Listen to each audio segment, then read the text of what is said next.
Okay, bismillahirrahmanirrahim. Assalamualaikum warahmatullahi wabarakatuh. Pada hari ini kami akan membuat pembentangan kumpulan penulisan kreatif sastra kanak-kanak kod kursus BMMB 3103, kelas iaitu PISMP semester 6 C8, dan nama pensyarah iaitu Puan Jaimah binti Abdul Manaf. Okey, sebelum itu kami akan memperkenalkan diri dulu untuk ahli-ahli kumpulan bagi pembentangan ini, iaitu diri saya, Muhammad Wafi bin Muhammad Nur. Seterusnya ahli-ahli kumpulan lain iaitu Nurul Azlim bin Abdul Aziz dan juga Lai Chuan Dun. Kami hari ini akan membentangkan mengenai nazam. Sebelum kita teruskan dengan nazam, saya akan menerangkan pengenalan nazam. Apa itu nazam? Baiklah, nazam merupakan sebuah puisi klasik Melayu yang datangnya daripada pengaruh Arab. Pada zaman dahulu, pedagang-pedagang dari Asia Barat ataupun Timur Tengah iaitu Arab dan Parsi telah datang ke Melaka untuk berdagang. Selain berniaga, mereka juga mengajar agama Islam kepada penduduk tempatan. Selain melalui kitab suci Al-Quran, kitab-kitab hadis, kitab-kitab tauhid, fiqh, tasawuf dan juga tajwid. Dan tajwid juga diperkenalkan. Selain itu, mereka juga memperkenalkan kitab berzanji yang di dalamnya mengandungi pelbagai puisi Arab seperti ratib, berzanji, syair, burdah, kasidah, nasyid, tamsil, rubai, kisah, masnawi, marhaban, ghazal, bait dan juga nazam. Sebagai yang kita maklum, masa melalui zaman Melaka dulu, pedagang-pedagang ni datang dan mereka mengajarkan Islam kepada penduduk-penduduk tempatan. Dan pada masa yang sama, bukan setakat nazam saja, bukan setakat pengaruh Islam saja diperkenalkan. Nazam merupakan satu medium hiburan yang digunakan pada zaman dahulu yang masih berlandaskan kepada agama. Kerana nazam ni isi-isi dia berunsurkan agama Islam. Okay, seterusnya buku pengenalan nazam juga, buku ilmu pengarang Melayu Pendeta Zabar. Puisi yang mempunyai pengaruh dari Arab, berasal daripada perkataan Arab yang membawa maksud susunan atau puisi. Menurut Harun Makpiah pula, nazam dalam bahasa Melayu merupakan satu istilah atau satu bentuk jana puisi yang tersendiri. Okay. Nazam puji-pujian guru oleh Hajah Amanah Haji Muhammad Nur. Allah Allah Azza wa Jal, Tuhan kami minta ampun akan dosa kami. Dengan Allah kami mula nazam ini, semoga majlis bertambah indah berseri-seri. Wahai cikgu, orang bijak dan bistari, hilang cikgu, wahai mana nak dicari. Mengajar kami menimba ilmu setiap hari, lebih daripada ibu bapa sendiri. Cikgu salih, orang bijak dan budiman, bertambah pula segak lawa serta tampan. Baiklah, Assalamualaikum warahmatullahi wabarakatuh dan salam sejahtera. Saya Nurul Azlim bin Abdul Aziz dan saya akan menyambung untuk mendendangkan nazam puji-pujian guru. Melihat cikgu, hati kami dah tertawan, ibarat bulan penuh mengambang di awan. Menjadi guru ini bukan kerja mudah, mengajar kami, mendidik kami bersusah payah. Kepada Allah kami mohon dan berserah, panjangkan umur, sihat badan, rezeki murah. Budi cikgu pada kami tak terbalas. Jasa cikgu pada kami amat jelas. Kami semua murid cikgu dalam kelas memuji cikgu dengan hati penuh ikhlas. Hai, nama saya Lacholun.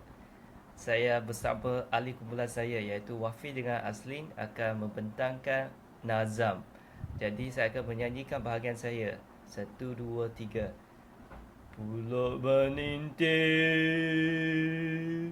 turun membasih pimping, ibarat lilin membakar diri sendiri. Hutan budi, hutan kasih, kami sekalian. Budi cikgu umpama permata, intan berlian, tiada harga untuk kami menilaikan kebahagiaan cikgu. Dunia akhirat kami pohonkan. Sampai di sini nazam kami undur diri. Salah silap mohon ampun, jangan keji. Allah, Allah, azza wa jalla Tuhan kami. Kami minta ampun akan dosa kami.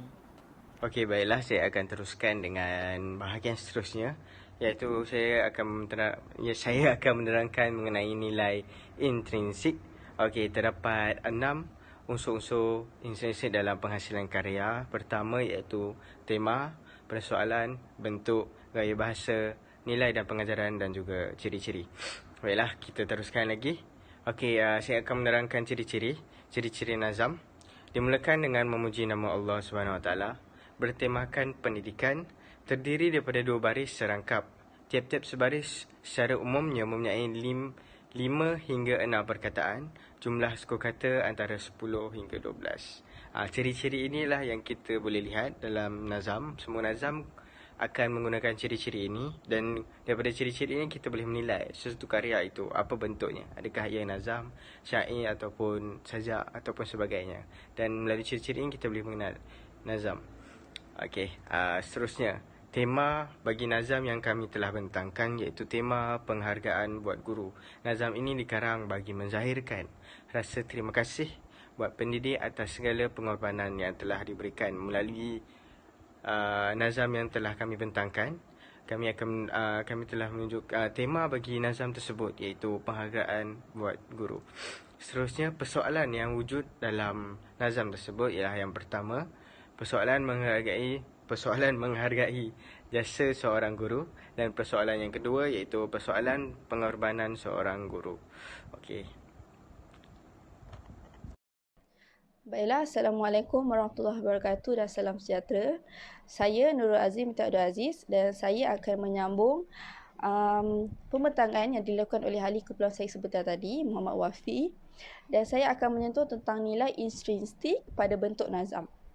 Baik, pertama sekali, pada nazam puji-pujian guru ini, dilihat bahawa rima akhir nazam pada setiap rangkap tersebut berakhir dengan huruf yang sama.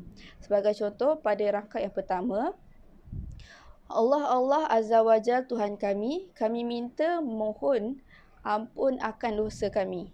Dapat dilihat bahawa pada baris yang pertama dan juga baris yang kedua menggunakan huruf yang sama pada akhir baris, iaitu MI dan juga MI.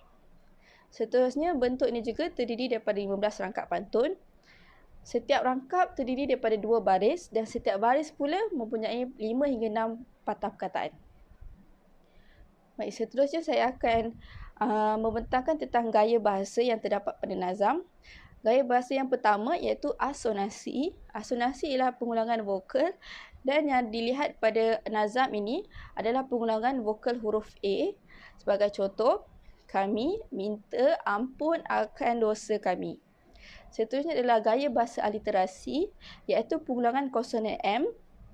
Sebagai contoh, kami semua murid dalam kelas. Dapat dilihat bahawa konsonan M tu diulang banyak kali dalam satu baris. Seterusnya dapat dilihat gaya bahasa epifora iaitu pengulangan kata yang sama pada akhir setiap baris. Contohnya pada rangkap yang pertama, contohnya saya akan bacakan. Allah Allah Azza wa Jalla Tuhan kami minta ampun akan dosa kami.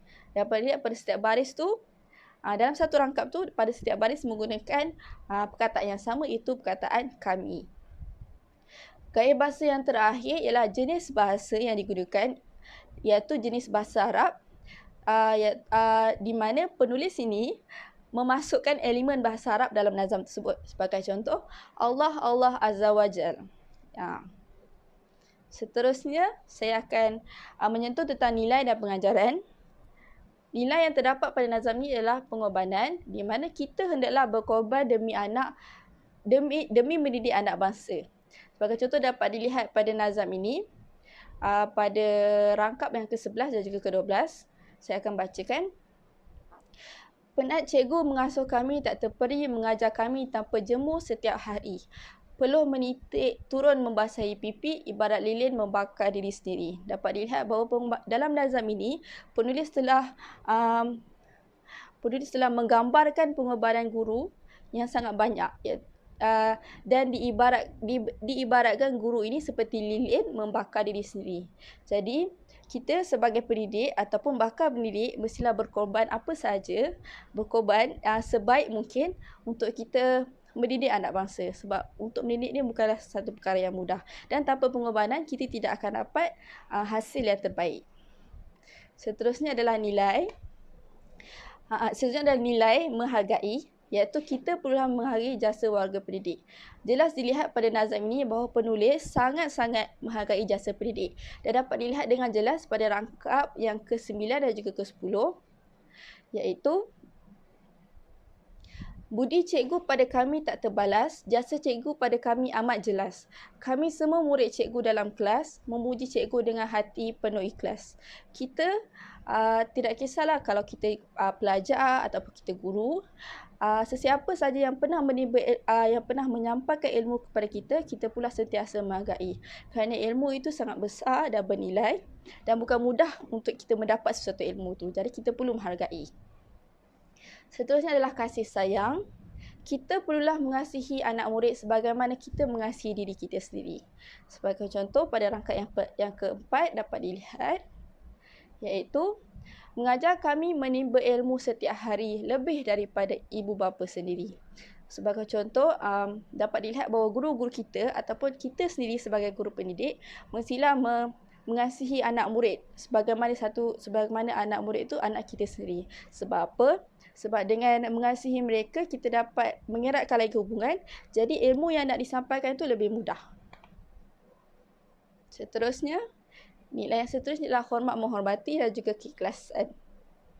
Hormat menghormati dapat dilihat dengan jelas pada nazam puja-puja ni, di mana seterusnya adalah keikhlasan. Kita pula ikhlas dalam melakukan setiap pekerjaan, khususnya dalam mendidik anak mangsa.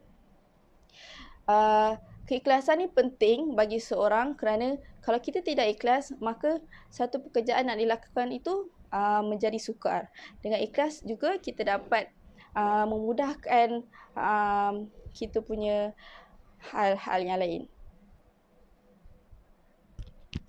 Hai. Nama saya Lai Chuan Le dan saya akan membentangkan nilai altruistik. Jadi nilai intrinsic ni dapat memerihakan tentang darjat guru yang diangkat begitu tinggi pada ketika itu sebagai seorang pendidik. Jadi penulis ingin meluahkan rasa terima kasih dan penghargaan buat warga pendidik sebagai satu wadah untuk menghargai jasa guru dengan memberi pujian kepada guru. Jadi secara tidak langsung nilai intrinsic ni dapat mengekalkan budaya beradab kepada pemimpin sebagai identiti masyarakat Melayu. Kalau kita lihat isu semasa ialah salah satunya ialah martabat guru semakin rendah dan terkala. Seterusnya kita akan lihat latar belakang masyarakat. Jadi masyarakat yang menghormati dan menghargai guru. Oleh sebab masyarakat Melayu selalunya digalakkan untuk memberi penghormatan kepada guru. Seterusnya kita pun melihat bahawa masyarakat Melayu yang penyabar dan penyayang. Hal ini demikian kerana guru yang penyayang memberi didikan kepada anak muridnya dengan kasih sayang dan bersabar dalam mendidik mereka untuk menjadi insan yang berguna. Maka guru diibaratkan seperti lilin yang membakar dirinya. Seterusnya, kita boleh melihat bahawa masyarakat yang bersopan santun dan berbudi pekerti. Hal ini adalah sebahagian daripada nilai-nilai tamadun Melayu yang berkaitan dengan beradab. Masyarakat Melayu menganggap bahawa orang yang beradab sebagai halus budi pekertinya, manakala yang tidak beradab dianggap kasar. Jadi psikologi atau pemikiran iaitu budaya masyarakat yang berilmu dan beradab. Kecantikan yang abadi terletak pada keelokan adab dan ketinggian ilmu seseorang, bukan pada wajah dan pakaiannya. Jadi kata-kata ini memberikan gambaran yang sangat bermakna untuk kita bahawa ilmu pengetahuan dan adab yang mulia sangat penting dalam kita menjalani kehidupan ini. Ilmu pengetahuan merupakan inti parti utama bagi pembangunan bangsa yang kuat dan dihormati dengan disertai oleh adab yang baik untuk saling melengkapi. Seterusnya kita akan melihat latar belakang pengarah. Nama pengarah ialah Haji Amanah Muhammad Noor, asal Seremban Negeri Sembilan. Pekerjaannya ialah seorang pensyarah di sebuah institusi pengajian tinggi di Malaysia, iaitu di Jabatan Pengajian Melayu. Jadi pemilik blog ialah http Taman Perwira blogspot.my. Jadi nama penan ialah Pertiwi. Jadi beliau merupakan seorang ibu kepada 4 pemata hati yang sangat penyayang. Selain itu, beliau juga merupakan seorang pendidik yang sangat berwibawa dan seorang rakan sekerja yang begitu prihatin dan menghargai jasa. Perkara ini dapat dilihat apabila mendapat beberapa entry puisi yang dicipta olehnya setelah rakan sekerjanya bersara. Jadi beliau juga gemar menulis dan berkongsi kehidupan dan pendapat beliau di dalam blognya. Maka kita boleh lihat bahawa beliau seorang yang begitu patuh pada perintah agama apabila beliau banyak berkongsi rutin harian dan segala artikel yang berkaitan dengan keagamaan.